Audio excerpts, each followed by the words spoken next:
اب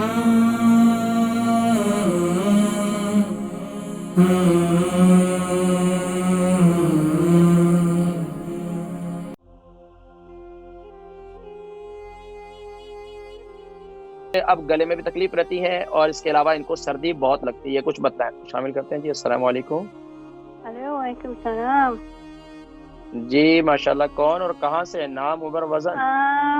My name is Salma. I'm calling on behalf of my husband, Muhammad. محمد کی age کتنی ہے؟ He's 66. 66 اور وزن کتنا ہے؟ 66. جی 66 جی۔ وزن I think 75 kilos, 70 kilos, something like that. جی کہاں سے کال کر رہی؟ London. جی فرمائیے، سوال کیا؟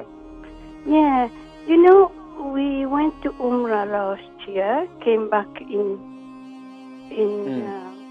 February, end of February. Since we traveled back, he's had problem with his ear. I've been trying to call you every time, but you're busy. But today, alhamdulillah, it's a call time, so it's good. Yeah, he's got like his ear is like blocked, and he gets a sound in his ear all the time. He's seen the doctor, but don't see anything. And his throat is like it gets it's like it's not sore, but it's, when he talks, it's like hoarse voice. And then he gets phlegm. اچھا، doctor کے پاس گئے تھے، doctor نے کیا بتایا؟ کان کا کوئی چیک اپ وغیرہ کروایا ہے کہ گلے کا کوئی چیک اپ وغیرہ کرایا؟ کلیئر ہے، nothing in there. ٹھیک ہے، میں ذکر کر۔ اچھا، اس کے علاوہ ان کو شوگر ہے؟ No sugar, they don't test, nothing. Blood pressure normal, lower side, not high, on the lower side. And then he's cold all the time. He's cold, and if you hear his voice, you want to hear his voice. It's like hoarse. اچھا، مطلب یہ کہ سردی بہت لگتی ہے؟ جی سردی۔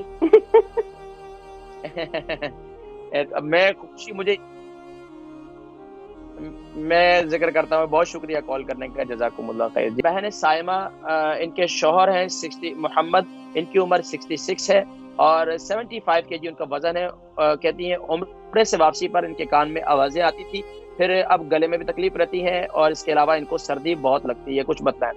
دیکھیں، کان میں آوازیں آتی ہیں اور اس قسم کی کیا ہوتا ہے، جب انسان کسی بھی کنٹری میں جاتا ہے، وہاں موسم گرم ہے تو پھر یہاں ٹھنڈا ہوا، تو اس میں ذرا احتیاط کرنی چاہیے۔ خاص طور پر یہ بات میں اس لیے کر رہا ہوں کہ وہ لوگ جو کسی گرم کنٹری میں جاتے ہیں، جب وہاں سے ایئرپورٹ سے باہر نکلتے ہیں، یہاں پر آتے ہیں یا یہاں سے وہاں جاتے ہیں، تو اس کے اثرات فوراً ہو جاتے ہیں۔ تو اس لیے اپنے موسم کی جو تبدیلیاں ہوتی ہیں یا ملک کی جو تبدیلیاں ہوتی ہیں یا آب و ہوا کی، تو اس میں احتیاط کرنی چاہیے، فوراً جو ہے باہر نہیں نکلنا چاہیے، اپنے کانوں کو ڈھک لیں۔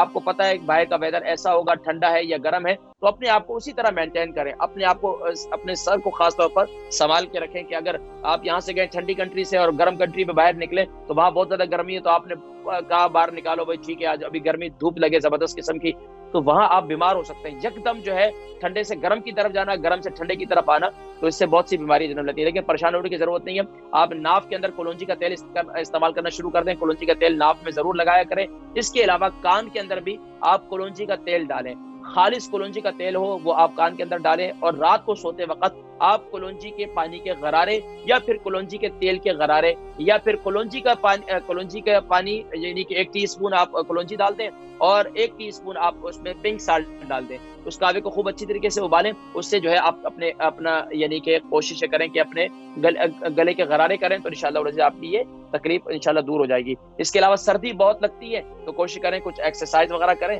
ایکسرسائز سے مراد یہ کہ اپنے جسم کو تھوڑی سی حرکت دیا کریں، گھر میں واک مشین رکھ لیں تاکہ آپ کے جسم میں خون کا دوران رہے، اور دوسرا جو ہے کوشش یہ کریں کہ یعنی کہ میرا جو کعوہ ہے وہ کعوہ آپ استعمال کریں، انشاءاللہ آپ کے جسم میں گرمی پیدا ہوگی۔ وہ کعوہ جو ہے سونف، زیرہ، ادرک، دار چینی اور اجوائن اور کلونجی، یہ جو ہے اس کا کعوہ بنا کر آپ استعمال کریں انشاءاللہ۔ ہم کچھ کالز ہیں مزید بھی شامل کریں گے، دو مزید جوابات ان کو میں انشاءاللہ دے کر پھر انشاءاللہ کالز کی طرف بڑھیں گے۔